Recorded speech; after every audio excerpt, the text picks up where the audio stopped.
स्वागत है। जी। आज हम एक बहुत ही अहम, गहरे और महत्वपूर्ण विषय पे बात कर रहे हैं। जी। ये विषय जुड़ा है ईशोपनिषद के पहले श्लोक से। हमारे पास कुछ स्रोत हैं जो इस श्लोक ईशावास्यम इदम सर्वम की व्याख्या करते हैं। हाँ, और ये श्लोक अपने आप में बहुत गहरा है। बिल्कुल। तो आज हम कोशिश करेंगे इन स्रोतों के जरिए इसका जो मूल संदेश है उसे समझने की। मतलब ये जो बात है कि ईश्वर हर चीज में व्याप्त है। सही। तो सबसे पहले ये श्लोक ही सुन लेते हैं एक बार। ईशावास्यमिदं सर्वम यत् किंचित जगत्या जगत तेन त्यक्तेन भुंजी था माँ हृदय कस्यस्विदोनम।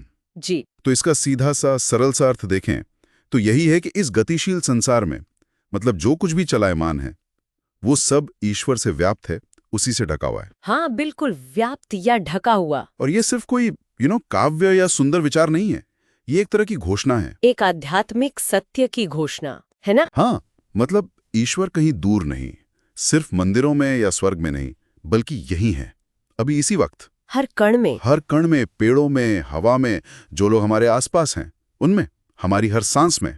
बिल्कुल। और ये जो शब्द है ईशावास्यम, ये भी बड़ा दिलचस्प है। ईश मतलब स्वामी या परम चेतना, और आवास्यम। अवास्यम मतलब निवास करना या व्याप्त होना। तो पूरे शब्द का मतलब हुआ कि ये संपूर्ण ब्रह्मांड ईश्वर से, उस परम चेतना से लिपटा हुआ है। लिपटा हुआ है या कहें कि उसी से बना हुआ है। हाँ, ये बहुत महत्वपूर्ण बात है। ईश्वर ने ब्रह्मांड बनाकर कहीं छोड़ नहीं दिया, नहीं, बल्कि ईश्वर ही ब्रह्मांड है। जैसे नदियां बह रही हैं तो वो ईश्वर के साथ बह रही हैं, आग जल रही है तो ईश्वर के साथ। तो दिव्यता बाहर नहीं, चीजों के स्वभाव में ही है। बिल्कुल। और जब हम ये समझ लेते हैं कि सब कुछ, हर गतिशील चीज उसी एक चेतना से व्याप्त है, तो फिर श्लोक की अगली पंक्ति वो जैसे अपने आप समझ आने लगती है। हाँ, वो अगली कड़ी है, तेन त्यक्तेन भुंजी था। इसका क्या अर्थ हुआ फिर इस संदर्भ में? इसका मतलब है संसार का आनंद लो, उसका उपयोग करो, पर त्याग के भाव से, बिना आसक्ति के, मतलब चीजों से चिपके बिना। अच्छा।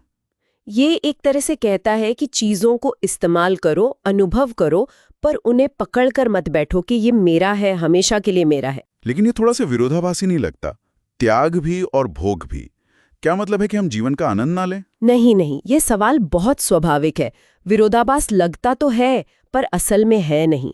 देखिए, यहाँ त्याग का मतलब चीजों को छोड़ देना या जीवन से भाग जाना नहीं है। तो फिर क्या है? त्याग है मेरापन की भावना का, अहंकार का, कि मैं इसका मालिक हूं। इसे ऐसे समझें, जैसे मान लीजिए समुद्र की लहरें हैं। हर लहर उठती है, खेलती है, पर वो जानती है कि वो समुद्र से अलग नहीं है, अंत में उसी में मिल जाती है। अच्छा, ये अच्छा उदाहरण है। हाँ, तो उसी तरह हमें चीजों का उपयोग करना है, उनका आनंद लेना है, पर ये याद रखते हुए कि वो स्थायी रूप से मेरी नहीं है। वो सब उसी एक समग्रता को, उसी ईश्वर का हिस्सा है। समझ गया। और इसीलिए इसी समझ से अगली बात आती है, माँ गृधा कस्यस्विधनम, यानी किसी और के धन की या किसी भी चीज की जो अपनी नहीं है उसकी लालसा मत करो, लोभ मत करो। क्यों? क्योंकि जब सब कुछ उसी का है, बिल्कुल। तो फिर मेरा क्या और तेरा क्या, कौन किसका मालिक है?